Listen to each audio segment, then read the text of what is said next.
Hello बच्चों, आइए प्रश्न को पढ़ते हैं। यदि ए और बी दो स्वतंत्र घटनाएं हैं तो सिद्ध कीजिए कि ए या बी में से कम एक घटना के घटित होने की प्रायिकता होगी एक माइनस पी ए नहीं पी बी नहीं। तो इसके लिए सबसे पहले हम अपने प्रश्न की मुख्य अवधारणा को समझते हैं। मान लेते हैं हमारे पास एक घटना है ए, इसके घटित होने की प्रायिकता है हमारे पास पी ए। यदि हमें ए के घटित ना होने की प्रायिकता ज्ञात करनी पड़े तो हम कैसे ज्ञात करेंगे? तो इसके लिए ये सूत्र है, ए के घटित होने की प्रायिकता जमा ए के घटित ना होने की प्रायिकता का योग होता है 1। हम इस सूत्र की सहायता से ज्ञात करेंगे। ठीक ऐसे ही यदि हमारे पास बी एक घटना है जिसके घटित होने की प्रायिकता है हमारे पास पी बी, अब हमें यहाँ भी बी के घटित ना होने की प्रायिकता कैसे ज्ञात करेंगे? यह भी ऐसे ही सूत्र से ज्ञात करेंगे, बी के घटित होने की प्रायिकता जमा बी के घटित ना होने की प्रायिकता, इसका योग भी कितना होता है 1। तो हमारे पास ये दो सूत्र हैं जहां हम ए के घटित ना होने व बी के घटित ना होने की प्रायिकता भी ज्ञात कर सकते हैं। यदि कह दिया जाए ये दोनों घटनाएं एक दूसरे से स्वतंत्र हैं तब क्या होता है? यदि ये दोनों एक दूसरे से स्वतंत्र होंगी तब हम कहेंगे ए उभयनिष्ठ बी का मान क्या होगा? ए उभयनिष्ठ बी की प्रायिकता का मान होता है ए की प्रायिकता गुणे बी की प्रायिकता। यदि हमसे यह कहा जाए कि कम से कम एक के घटित होने की प्रायिकता क्या होगी, तो लिखते हैं। तो कम से कम एक के घटित होने की प्रायिकता होती है यदि यहाँ पर ए घटित हो गई तो बी घटित नहीं होनी चाहिए, या फिर ऐसा हो सकता है कि बी घटित हो गई तो ए घटित नहीं हुई, और या फिर ऐसा हो सकता है कि दोनों ही घटनाएं यहाँ पर घटित हो गई, ए भी घटित हो गई और बी भी घटित हो गई। तो हम क्या करेंगे? यह सूत्र लगाते हुए अपने प्रश्न को हल करेंगे। तो चलिए प्रश्न को हल करने की ओर। तो हमारे प्रश्न में हमसे पूछा क्या है? हमारे प्रश्न में हमसे पूछा है कि कम से कम एक घटना के घटित होने की प्रायिकता सिद्ध करो, यह होगी।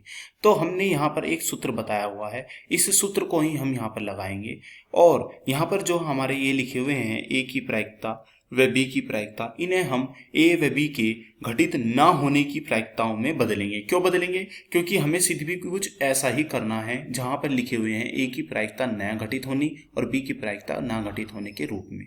सबसे पहले क्या लिखा हुआ है? यहाँ लिखा हुआ है पी ए। तो पी ए को क्या बदलना है हमें?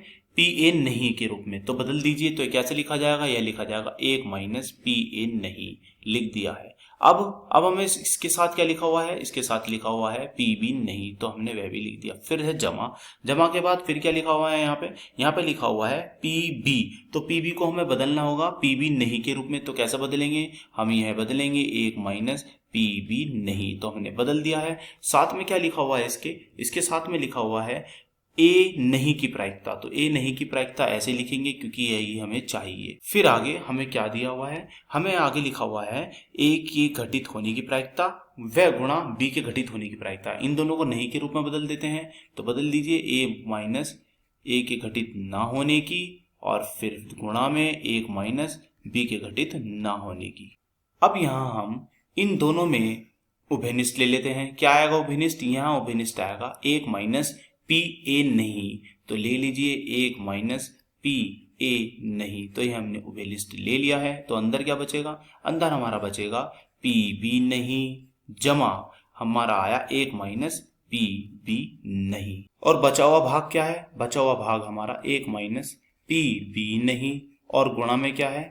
पी ए नहीं। अब हम बढ़ते हैं आगे की ओर। हमें देख रहे हैं कि ये दोनों आपस में कट जाएंगे। तो हमारा क्या बचा? हमारा बचा एक माइनस ए नहीं की प्रायिकता। जमा में क्या बचा है? जमा में बचा है ये वाला भाग। अब हम यहाँ पे क्या करते हैं? ए नहीं की प्रायिकता की दोनों छोर गुणा कर देते हैं। तो चलिए कर दीजिए। तो ये क्या मिलेगा? यह मिलेगा ए नहीं की प्रायिकता माइनस में ए नहीं की प्रायिकता फिर गुणा में बी नहीं की प्रायिकता। बराबर चल ही रहा है। यह दोनों आपस में कट जाएंगे तो हमें क्या मिलेगा? हमें मिलेगा एक माइनस ए नहीं की प्रायिकता गुणा में बी नहीं की प्रायिकता। तो यही हमें यहाँ पे सिद्ध करना था।